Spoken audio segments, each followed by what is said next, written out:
lieutenant governor. He was sworn in after the white governor, Henry Warmoth, had been impeached, and before the swearing in of the incoming governor, William Pitt Kellogg. And while his tenure as the state's chief executive was short, I personally think it was one of the most remarkable 36 days in American political history, perhaps without precedent. But again, I'm biased, of course.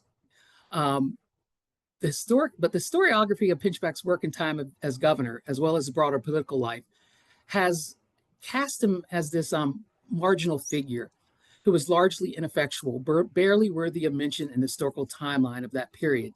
Even the groundbreaking novelist and one of my favorite writers of all time, Alice Walker, claimed that he did nothing of substance for the masses of Black people. But I believe Pinchback's record speaks differently.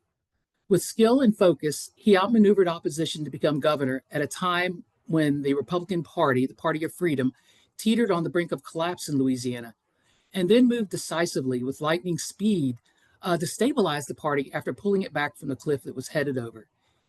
He did this because of his ability to bring together networks and coalitions of Black and white leaders in high offices, including legislators and judges, that made his success possible. After securing his power as governor, he quickly created a space by an act to extend the legislative session to function on his behalf through most of his short term so that he could work obsessively. And I do believe he was obsessed to consolidate his control over every aspect of political power in the state and to pass on a functioning government to the incoming governor. It was reported that he even slept most nights in his office to work around the clock as much as possible. But as one reporter noted, he still looked, quote, fresh as a rose. Working with his allies, Pinchback crafted laws and made appointments, almost all of which were crucial to fortifying Republican leverage and prolonging Reconstruction in Louisiana while disempowering his political enemies. He skillfully molded power while facing daily threats to his life from aggressive white supremacists who threatened to do all manner of violence to his body, and as hostile mobs stirred about the streets in New Orleans, and as a desperate parallel government tried to usurp his power. For a Black man to rise as chief executive and exercise power so adroitly in a tumultuous racist society that was on the brink of anarchy, and one where enemies were always pressing in on him, to me is extraordinary. With remarkable instincts and using a level of skill and strategy that few political leaders during his time were required to do or could do, Pinchback outmaneuvered political rivals, saved the Republicans for the time being, and in the process kept Black equality alive. Even once Reconstruction began to crumble in Louisiana and as white supremacy took control of the state, the work that Pinchback had done during his short term as governor contributed to keeping Black rights intact until the 1890s. If you get a chance to read Chapter 8 of my book that attempts to detail Pinchback's time as governor, you may agree that it feels like you're being carried along by a powerful whirlwind from beginning to end. Pinchback's time as governor was the fulfillment of a decade-long marathon that helped transform his world from a slave society to one of freedom and equality. A marathon where he moved with, I believe, intentionality and focus, and often with speed and strategy. Out of the ashes of the Civil War and through the smoldering fires of local racist violence, Pinchback worked feverishly, first as a Union officer who opposed racial discrimination in the military, then as a Republican Party organizer in New Orleans and the Deep South. And from there, I think most importantly, as a constitutional delegate, where he helped shape one of the most democratic and human rights documents, not just in the South, but anywhere in the nation. As a delegate to this convention, he worked with others to hammer out rights and equality and even integrated public education, which was pretty mind-boggling for the times. Indeed, some of the arguments that he would make regarding the need for integrated schools and his opposition to segregated schools, how it would contribute to Black inferiority and unequal education, were remarkably similar and at times almost verbatim to ones that Thurgood Marshall and others would make 80 years later.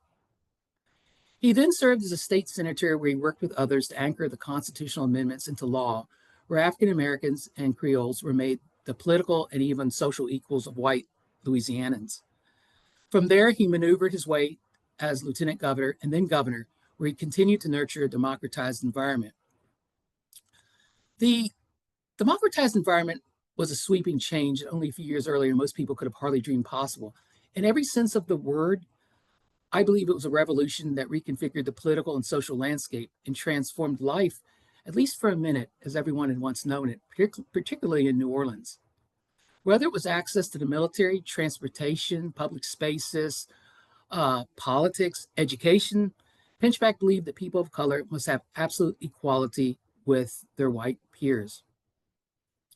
During his time as governor, he took the bold step of forcing a white school in New Orleans that was resisting integration to enroll his young son under police escort, and this more than 80 years before the courageous Ruby Bridges and her family in New Orleans.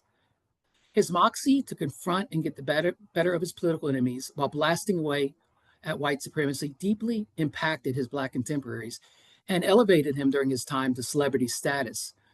One indication of his influence can be seen when a Black championship baseball team in New Orleans in the 1880s changed its name to the Pinchbacks, batting away at parks all over the South and Midwest while honoring their hometown hero.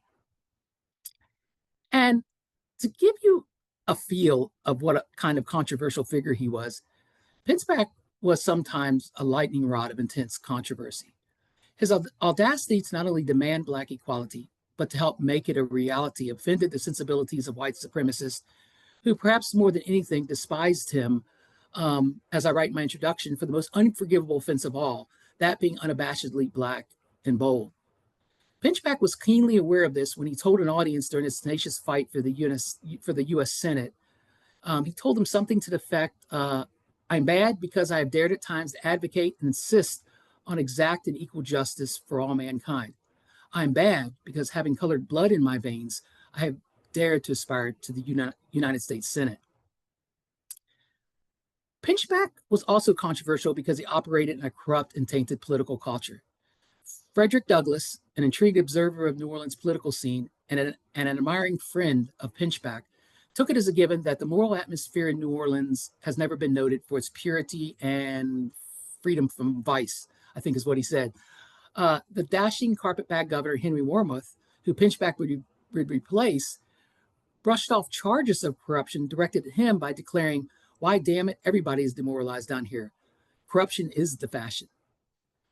In the shady world of backroom deals and graft, where Pinchback was also known to have a penchant for gambling, allegations of corruption hovered over him ominously. Almost every time he achieved political success in Louisiana, his enemies were quick to cry bribery or fraud, which has been recycled in one form or another, becoming kind of like a motive to delegitimize Pinchback and warning historians away from serious historical inquiry. Now, the specific charges against him during his political career are difficult to verify. It does appear that he accumulated a sizable fortune for an elected official. One reporter visiting his home in New Orleans sometime after he became lieutenant governor looked around the room and remarked, I see that your circumstances have greatly improved since your entrance into political life. Pinchback indeed strived for upward mobility, likely taking advantage of his offices for his and his family's economic benefit, not unlike other Louisiana politicians of his day. At one point in his career, he openly acknowledged that he did not possess all the honesty in his state, but he stressed how most politicians of his day were even worse, particularly those who were leveling charges against him. Pinchback was a complex person, perhaps in some sense even an anti-hero in the drama of reconstructed New Orleans. He was a heroic figure battling the daunting forces of white supremacy, never giving up on empowering the powerless, and even supporting female suffrage. At the same time, he was perhaps the anti-hero, greedy for profit and concerned with self-interest, and who on occasion may have been indifferent to upholding the public trust.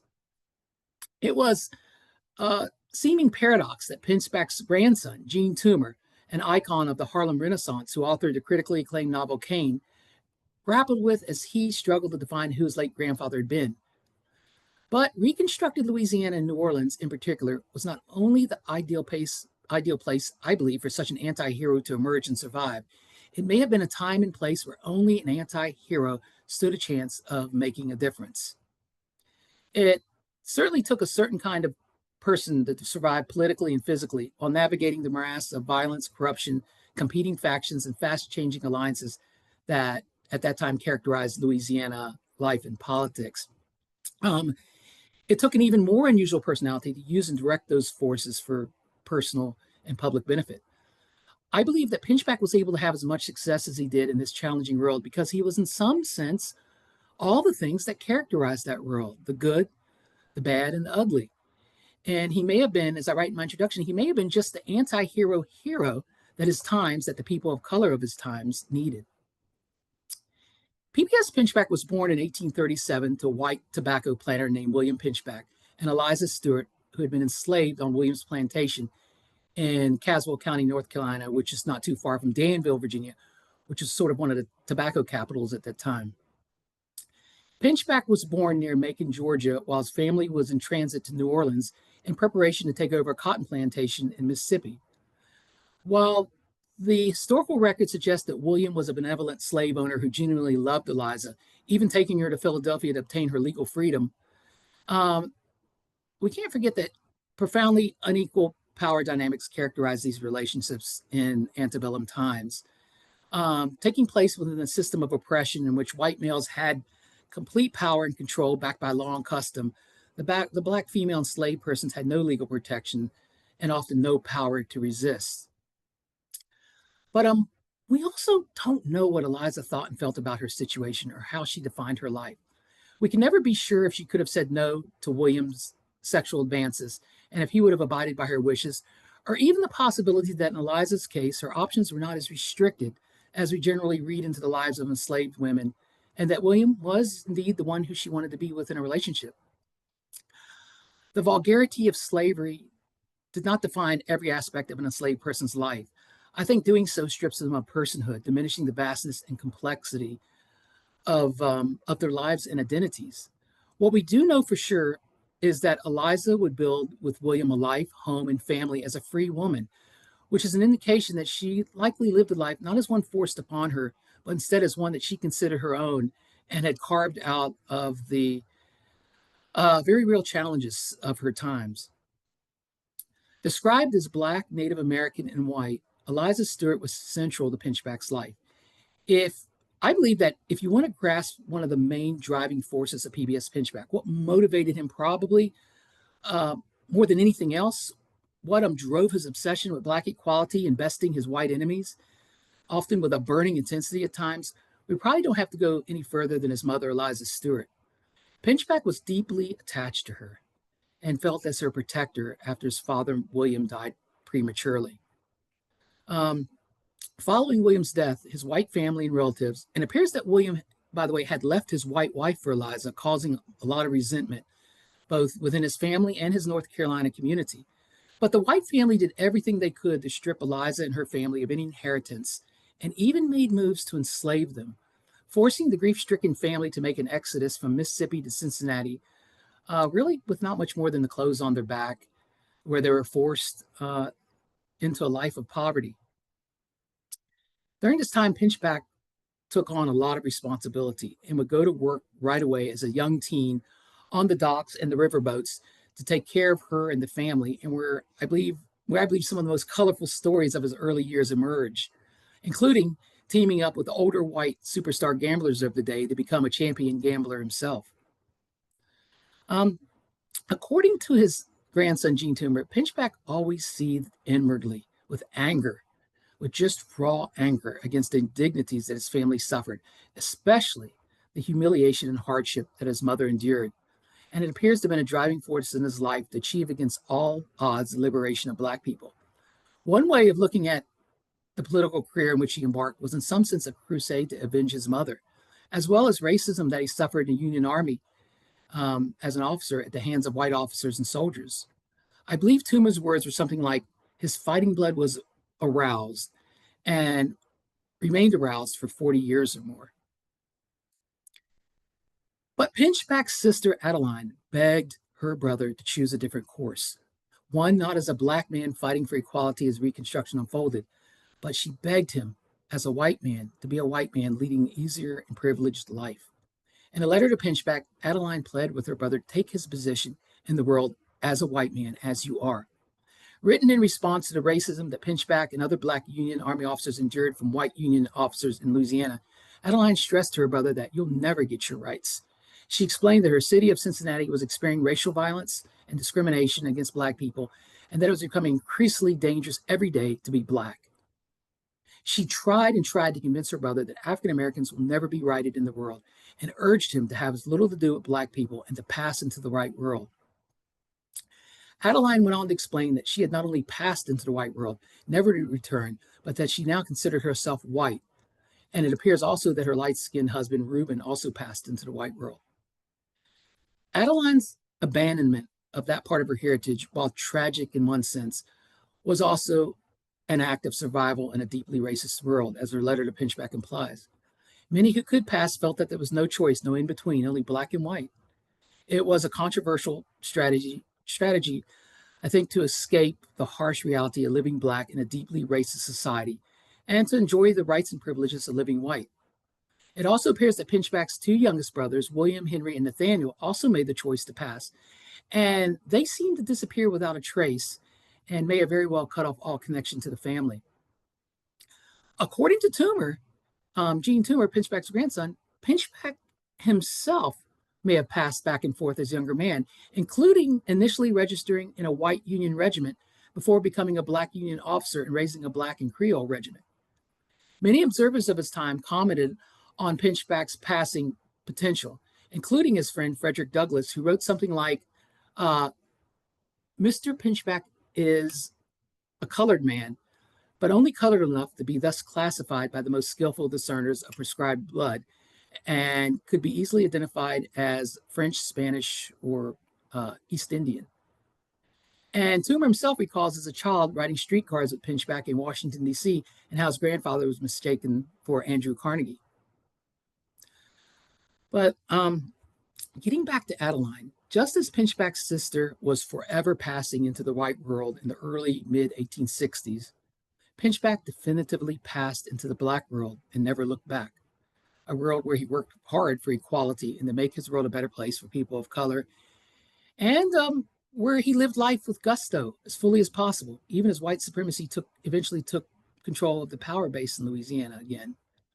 Standing by his side was his wife, Nina, who is described by Toomer as a Creole who was white in appearance with mixed heritage and who spoke French fluently.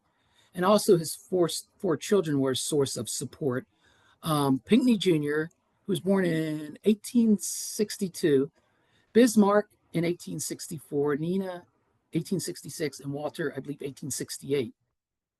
And Pinchback's support for female suffrage may have been influenced by his wife, Nina, who seemed to have a reputation as a progressive woman who spoke her mind.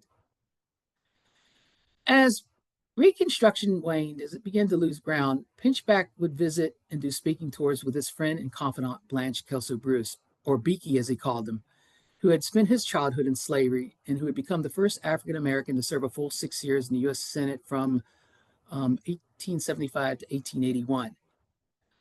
Pinchback called him Beaky, and he called Pinchback Pinch, so it was Beaky and Pinch. Together, they would advocate for political, educational, and economic rights for African Americans and would support each other in whatever way they could.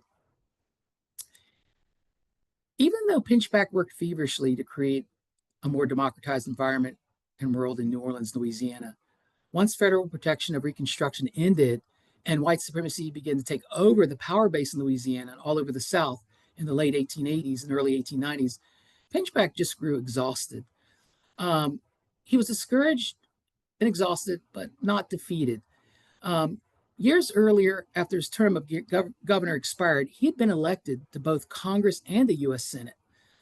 He let the former one go and set his sights on the latter one, believing that he could do more there on behalf of African Americans as a national senator.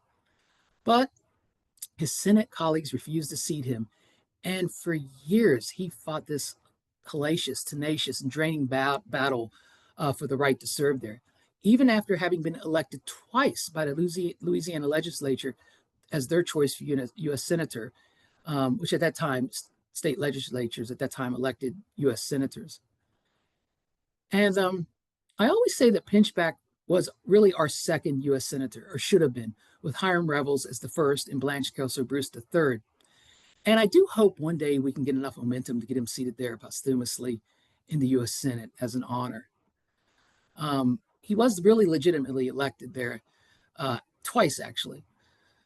But after that loss, after they decided never to let him in, and after years more of struggling to protect Black rights in Louisiana, by 1890s, Pinchback really was just over it. He just felt exhausted. He was ready to move on, and he relocated to Washington, D.C.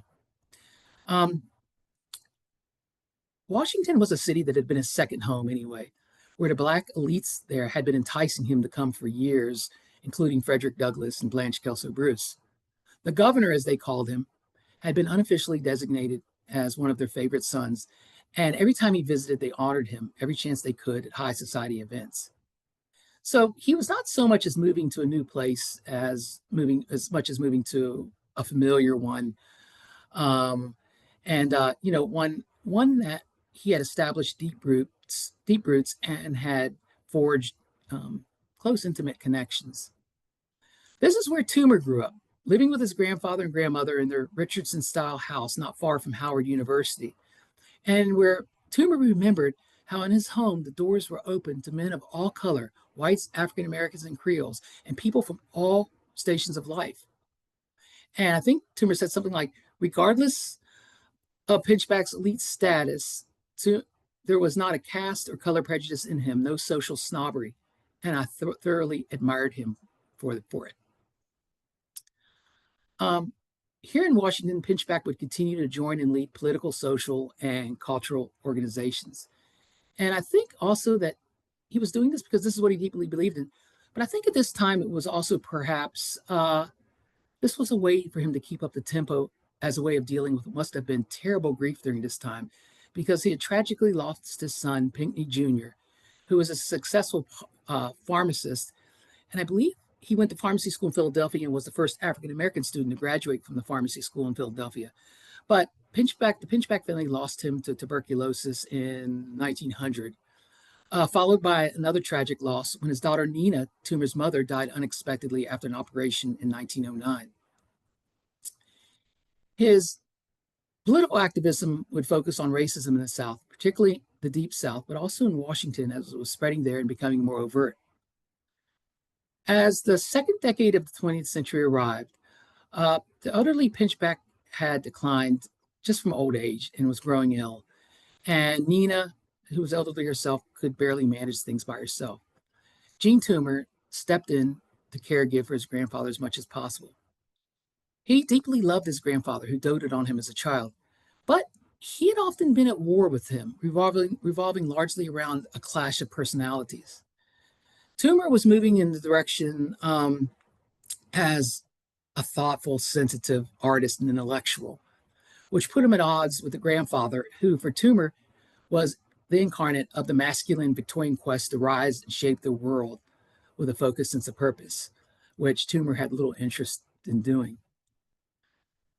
But Toomer stayed by Pinchback's bed until he drew his last breath on December 21st, 1921, and where the day before Pinchback passed, by his bedside, Toomer completed Cadmus, which was kind of the long, semi-dramatic closing piece of Cain, a novel that would become one of the most seminal and original works of literature published during the Harlem Renaissance.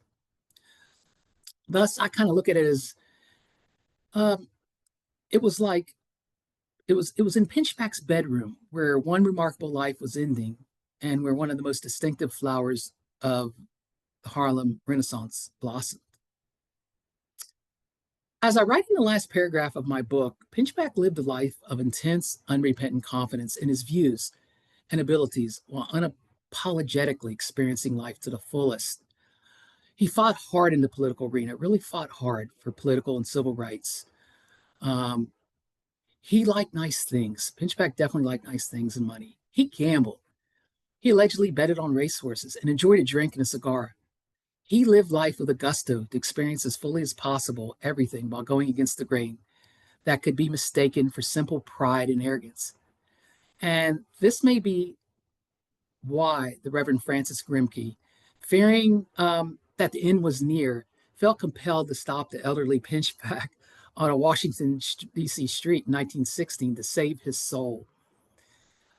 Sitting quietly at his desk one evening not long after, Pinchback responded to the Reverend, scribbling a short note that all was well with his soul. Now I'll open it up to questions. Not sure if I can answer them, but I'll give it a try. I have a question. What do you think? Do you think is his most enduring political legacy? Oh, Pinchback. Gosh, that's hard to tell. That's hard to say. I think that he just really fought hard for political and civil rights. He fought hard to end discrimination against people of color. I think he considered one of his, I think for him, he considered one of his greatest accomplishments at the 1867-1868 Constitutional Convention, where he helped really hammer out and craft this amazing document that was, I call it, a human rights document that was different from anything the nation had ever seen at that point. It was really just went really far in trying to eliminate discrimination and really support Black political and civil rights. So I think that, and then I think as a state senator, because then he used his power as state senator along with other African Americans and other allies to try to anchor them in law. So I think those are the two things that he was the most proud of. But I think if you judge strictly by his ego, he was proud that he had been governor because he had been sworn in as governor and he had the role of governor for over a month. And his community always referred to him, even the Washington, D.C. community and people in D.C. referred to him as the governor. So I think ego wise, that was something he probably liked as well. Um, what was one of the most interesting things that you learned while doing the research for this? Oops. Uh, the the passing that's going on during this time, the passing in his family. Him, Toomer saying that he even passed as a young man several times back and forth. It does appear that Pinchback did initially join a white regiment before he was actually went into a Black regiment, became an officer, and helped raise a regiment. So it was the passing. It was the passing of his sister just going into the white world, his twin brothers going into the white world, Pinchback definitively passing over to the Black world. And then you had was it the New Orleans Times, the white Belgian editor? Everybody just assumed, most white people in New Orleans assumed, because he was writing with such force, advocating for Black political and civil rights. Everyone assumed that this white Belgian editor was Black, and they always referred to him as being, a lot of people referred to him as being a Black editor, and he just let that stand. So they passed him over into the Black world, even though he was white, and he just let that stand and said, I'm not going to do anything to challenge it. Let them think I'm Black if they want to think I'm Black. So I guess it's this sort of passing that's going on. And the racial ambiguity, like Pinchback several times is misidentified. Like he's stopped on the street by a police officer, and a police officer looks at him and says, "Are you white or what?" And it's a story that Pinchback would tell. So it's the racial ambiguity and the passing back and forth, the misidentification during this time. And also one of the things that was interesting was during Reconstruction, Black identity was seen by a lot of people as an asset. I mean, the African American leaders that were smart and bold and ahead of their times and ahead of most of their white contemporaries took on that Black asset, Black identity proudly. And they considered an asset, and they weren't interested at all in being considered white or passing. Next question is, were there individuals of color serving in state government in other states during this period? Yeah, in almost in all the states, South Carolina, Mississippi, yeah, and most of the southern states, they were serving and they were working for political and civil rights and equality. And I'm assuming in the same way that it happened in Louisiana. Yeah, Louisiana was a little different. Louisiana went further than most. Okay. They managed to they actually succeeded for a moment in integrating, I think, a third to half of the schools in New Orleans, which you didn't see anywhere else. That wasn't even in the North, I don't think. Maybe Boston, some schools or something. But yeah, and so yeah, they went further in New Orleans largely because they had that foundation of the free Creole population and free Black population that had been there even before the Civil War. So they sort of had that foundation there. Um, and But another interesting thing, though, was streetcar protests. One of the early streetcar protests occurred in New Orleans. When they would segregate African Americans and whites or forbid African Americans to ride certain streetcars. And Pinchback was an officer in the Union Army during that time, and he and other officers and other Black soldiers would ride the white streetcars or ride in the white sections to protest the policy. For the people serving in other states' governments, did they lose that in the same way that we did too at the end once Reconstruction ended? Yeah, some it crumbled sooner. But in Louisiana, it was, it crumbled, but it held tact, and African Americans held offices, and Black equality was at least tenuously maintained because of the fact that the work that Pinchback and other African Americans and other white allies did. So it maintained a little bit longer. In some places, it ended sooner. So they always say Reconstruction, I think, is like 1866 or 67 to 1876, 77, but it really depends. It's more fluid than that.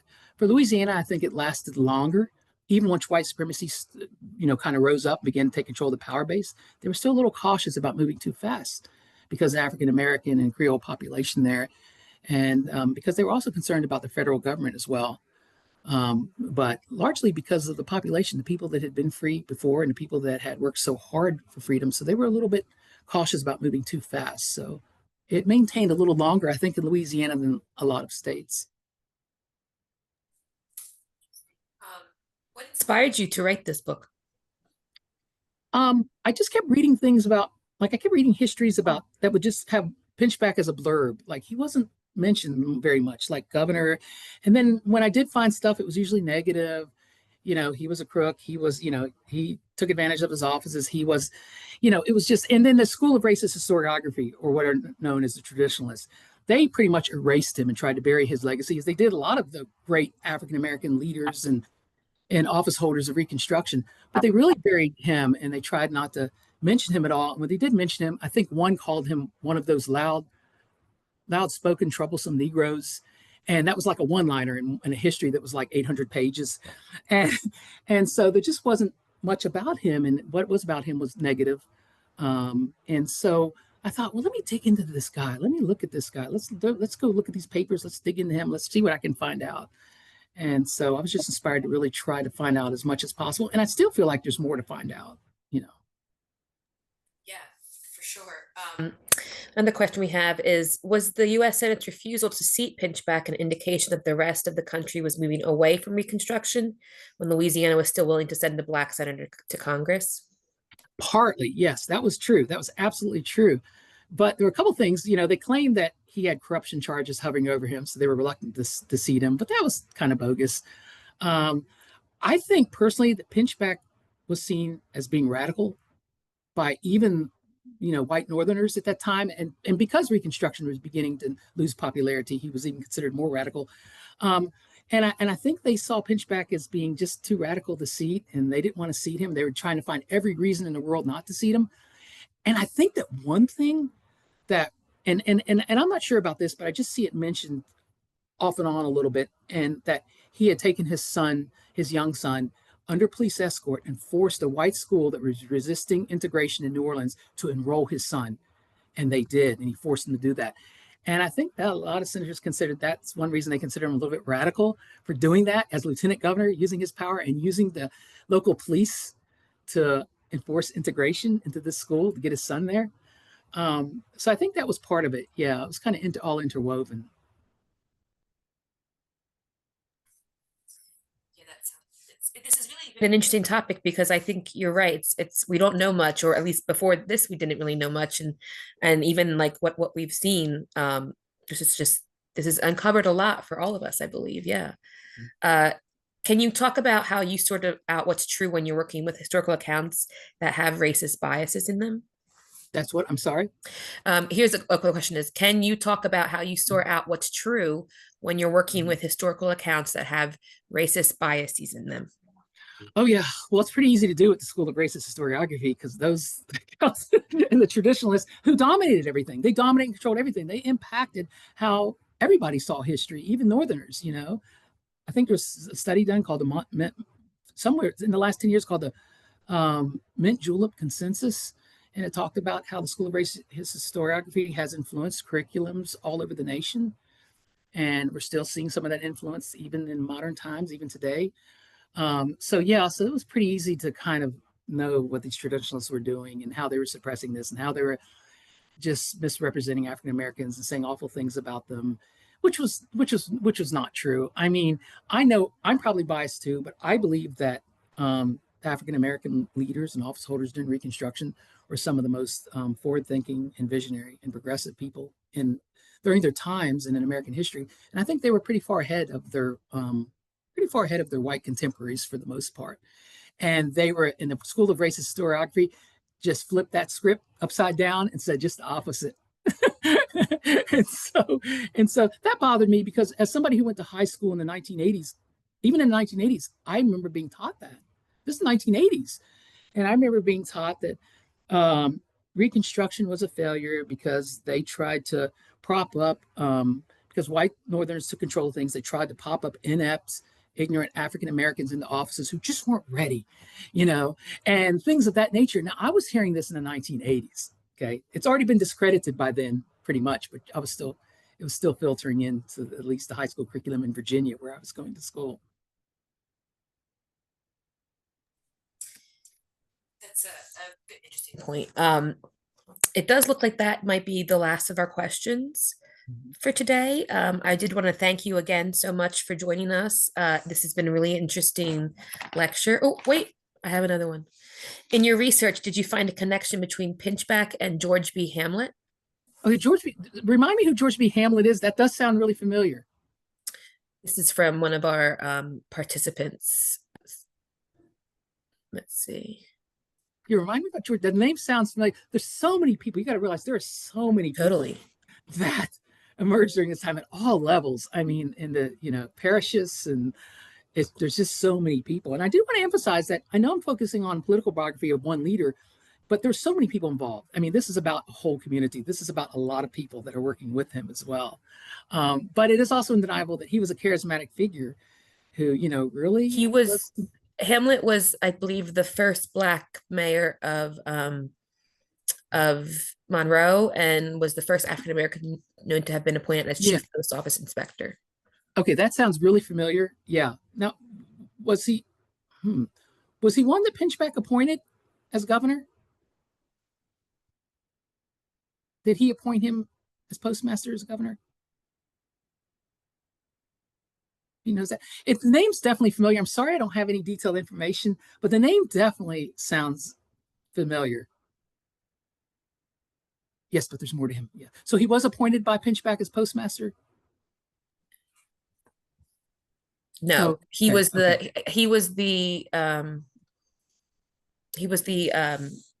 I believe the mayor, the first Black mayor of Monroe, though. Hold on one second. Let me look at my introduction real quick and see if I just see him, if he just pops up. But I'm writing him down because, I consider history telling a community affair. And I tell people that it's not only just, when you're, writing about history and you're engaging the archives and you're writing the history, but also after you write the history, when people come up with questions like this, they continue to fill in things and continue to understand more deeply. So it's a community affair, even after it's been written, I think. History telling. Let me just see real quickly. Hamlet comes up in here. No, I don't have him in my introduction, but I'm going to write him down, and I'm definitely going to look into this more. And also, what is his association or role? Did you learn anything about his association or role with Southern University in Baton Rouge? Yeah, so he helped found that school. And so that was a little bit controversial because he had previously really struggled hard and fought for integration at all levels. And as I said, it's interesting because I found some of his statements and remarks, and I'm like, wow, that sounds like Thurgood Marshall. That's like almost verbatim Thurgood Marshall, but 80 years before Thurgood Marshall. But he saw the writing on the wall. He knew white supremacy was rising. He knew the Democratic Party was coming into power. So he did what he could to establish. He was one of the people that helped establish SUNO. And I even wear this. I love my SUNO hat.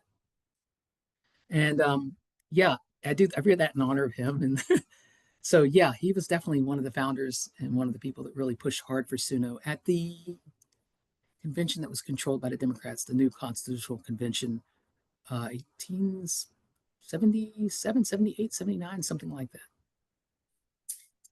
There are two, just for everyone in here, there are two links in the comments for more information about George B. Hamlet. So okay, great. If to check into that, we're going to send this recording tomorrow, so you can see.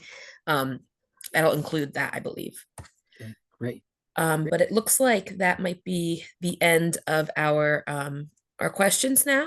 So unless anyone else is going to add anything, I think that might be it. Well, thank you all so much for having me and for letting me just talk on and on. And I just appreciate you taking time out of your busy evening where you could be doing other things to be here.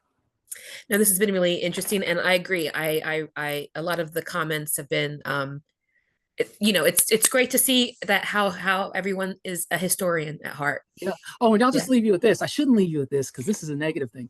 But I was initially doing early research on Pinchback about 10 years ago. I wrote a chapter on him in a historical compilation. And I came and did a talk on Suno. And after the talk, this lady walked up to me and she said, "Well, I don't like Pinchback." And I said, "Well, man, why don't you like Pinchback?" She goes, "Because he was a thug." And I said, "A thug?" I said, I said, "Oh no." I said, "I'll have to think about that one." But I don't leave that with you because I think he was so much more than that. I think he was Yeah. very complex and he deeply believed in what he was doing. But he also lived life with a gusto. He liked to enjoy life and have fun, but he also liked to beat up on his political enemies when he had a chance. And it usually was white supremacists that he enjoyed beating up on. And they were kind of cautious of him and kind of scared of him. Yeah. Good. So I want to say thank you so much to our speaker again, and thank you all for attending. And a reminder that the book Pinchback, America's First Black Governor is out now through the University Press of Mississippi or your local bookstore. Next month's second Thursday lecture will be on Whitman's Southern Sojourn, Rediscovering the Poet in New Orleans, 1848, with Stefan Schoberlin and Zachary Turpin. And if you enjoyed tonight's lecture, please keep an eye out on the LSM website for our future programs. And the same goes for Friends of the Cabildo. If you like what you see, please think about becoming a member. We'll see you next time. Thanks again. Thank you all so much. Thank you.